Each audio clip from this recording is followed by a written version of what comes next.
Hello everyone, welcome to our channel. Today we will discuss about the sex linked inheritance. तो आज की video में हम क्या डिस्कस करने वाले हैं? Sex linked inheritance. बड़ा ही इंटरेस्टिंग टॉपिक है. बट सेक्स लिंक्ड इनहेरिटेंस को समझने से पहले आपको पता होना चाहिए कि क्रोमोसोम्स क्या होते हैं, कितने क्रोमोसोम्स होते हैं आपके अंदर, तभी आप इस टॉपिक को समझ पाएंगे. तो देखते हैं हम क्रोमोसोम्स के बारे में. क्रोमोसोम्स देखिए, आपकी बॉडी की एक सेल में टोटल जो क्रोमोसोम्स होते हैं वो होते हैं 46. कितने होते हैं? 46. अब ये जो 46 क्रोमोसोम है, ठीक है, ये क्या होते हैं? ऐसे अलग अलग नहीं होते हैं. इनमें दो के बीच फ्रेंडशिप होती है. क्या होती है? फ्रेंडशिप. 2 क्रोमोसोम एक ग्रुप, एक पेयर, फिर 2 क्रोमोसोम एक पेयर. कैसे समझेंगे इसे हम दो की फ्रेंडशिप को? जैसे कि मेरे पास ये 4 मार्कर है. ओके, अब ये 4 मार्कर में इन दोनों की फ्रेंडशिप है, ये एक साथ रहेंगे, और इन दोनों की फ्रेंडशिप है, ये दोनों एक साथ रहेंगे. तो टोटल कितने पेयर हो गए? इन 4 मार्कर के टोटल कितने पेयर हो गए? 2 पेयर. तो उसी तरह से ये जो 46 क्रोमोसोम्स हैं, अगर इनको मैं पेयर में रखूं तो ये कितने हो गए? 23 पेयर. कितने हो गए? 23 पेयर्स. ओके, यहां तक क्लियर है? अब आगे बढ़ते हैं. अब ये जो 23 पेयर्स हैं, इसमें 22 पेयर्स जो होते हैं उनको हम बोलते हैं ऑटोसोम्स. क्या बोलते हैं? ऑटोसोम्स.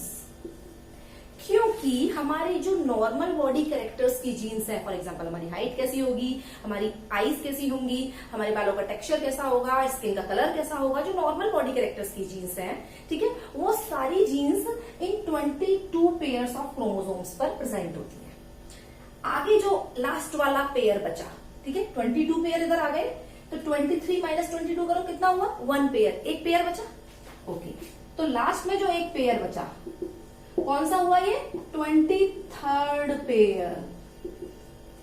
इसमें कुछ स्पेशल जीन्स होती हैं, ठीक है, तो इनको हम बोलते हैं मेल में XY और फीमेल में XX.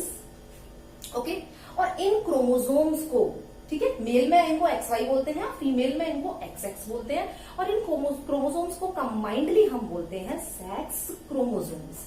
क्या बोलते हैं हम इनको? Sex chromosomes. अब भाई इनको सेक्स क्रोमोसोम्स क्यों बोलते हैं? क्योंकि ये पर्सन का सेक्स डिसाइड करते हैं कि गिवन पर्सन मेल होगा या फीमेल होगा. ओके, जो सेक्स से रिलेटेड जीन्स होती हैं वो इन क्रोमोसोम्स पर प्रेजेंट होती हैं. ओके, इनको हम एलोसोम्स भी बोलते हैं. क्या बोलते हैं इनको हम? एलोसोम्स. ओके, तो चलिए ये तो हो गई XY और XX क्रोमोसोम्स के बारे में. अब हम बात करेंगे सेक्स लिंक्ड जीन्स के बारे में. किसके बारे में? सेक्स लिंक्ड जीन्स के बारे में. टेक द स्क्रीनशॉट, उसके बाद में आगे बोलती हूँ.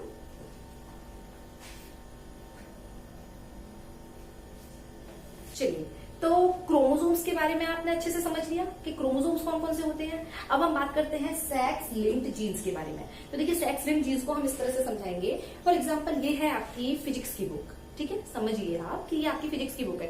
तो इस फिजिक्स की बुक में कुछ चैप्टर्स होंगे, जैसे कि ग्रेविटेशनल फोर्सेस, जो अदर चैप्टर्स जो भी होंगे फिजिक्स से रिलेटेड, ठीक है, तो उनको हम चैप्टर्स को इस तरह से बोल सकते हैं फिजिक्स लिंक्ड चैप्टर्स.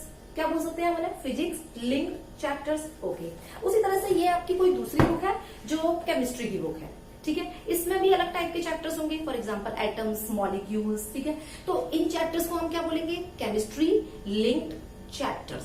ओके, तो उसी तरह से मैंने जो आपको 2 कैटेगरी बताई है क्रोमोसोम्स की, एक हमने बताई है आपको ऑटोसोम्स, ठीक है, जो कि कितने बताए मैंने? 22 पेयर्स, और एक हमने आपको बताया सेक्स क्रोमोसोम्स, जो कि हमने कौन सा बताया है? 23rd पेयर, यानी कि केवल और केवल एक पेयर, ठीक है, जो कि मेल में हमने बोला XY नॉर्मल केसेस में, और फीमेल में बोला हमने XX. तो अगर आपकी जीन्स इन सेक्स क्रोमोसोम्स पर प्रेजेंट है तो उसको हम बोलेंगे सेक्स लिंक्ड जीन्स. ठीक है। तो सेक्स लिंक्ड जीन्स कौन सी होती हैं? ठीक है, those genes which are present on sex chromosomes are called sex linked genes. Okay, और इन जीन्स की इनहेरिटेंस को, ठीक है, जनरेशन टू जनरेशन ये जो जीन्स ट्रांसफर हो रही हैं, इनकी इनहेरिटेंस को हम बोलेंगे सेक्स लिंक्ड इनहेरिटेंस। तो आपको अच्छे से समझ में आ गया कि सेक्स लिंक्ड इनहेरिटेंस क्या होता है। देखिए, जब आपने केमिस्ट्री में जो चैप्टर है उसको केमिस्ट्री लिंक्ड चैप्टर बोला था, फिजिक्स के चैप्टर को फिजिक्स लिंक्ड चैप्टर बोला था, तो उसी तरह से जो जीन्स सेक्स क्रोमोसोम्स पर प्रेजेंट होती हैं उनको हम सेक्स लिंक्ड जीन्स बोलेंगे और उनकी इनहेरिटेंस को हम बोलेंगे सेक्स लिंक्ड इनहेरिटेंस। तो आपको सेक्स लिंक्ड इनहेरिटेंस अच्छे से समझ में आ गया। अब ये जो सेक्स लिंक्ड इनहेरिटेंस होती है, ठीक है, ये दो कैटेगरी में हम इसको डिवाइड करेंगे। पहले आप स्क्रीनशॉट लीजिए, फिर मैं आगे बताती हूँ आपको। ओके, तो sex linked inheritance, sex linked inheritance, तो देखिए सेक्स लिंक्ड इनहेरिटेंस को हम दो कैटेगरी में डिवाइड कर सकते हैं। फर्स्ट है dominant and second is recessive. Dominant sex linked inheritance and recessive sex linked inheritance. देखिए, डोमिनेंट सेक्स लिंक्ड इनहेरिटेंस जो है उसमें जो जीन्स होंगी वो डोमिनेंट नेचर की होंगी, और रेसेसिव सेक्स लिंक्ड इनहेरिटेंस में जो जीन्स होंगी वो रेसेसिव नेचर की होंगी। डोमिनेंट और रेसेसिव क्या होता है ये मैंने आपको अपने मोनोहाइब्रिड वाले वीडियो में बहुत अच्छे से बताया था। आपके सिलेबस में डोमिनेंट सेक्स लिंक्ड इनहेरिटेंस नहीं है, आपके सिलेबस में रेसेसिव सेक्स लिंक्ड इनहेरिटेंस है। ठीक है, तो रेसेसिव सेक्स लिंक्ड इनहेरिटेंस का जो पहला अच्छा एग्जांपल है वो है कलर ब्लाइंडनेस, और दूसरा एग्जांपल कौन सा है इसका? हीमोफीलिया।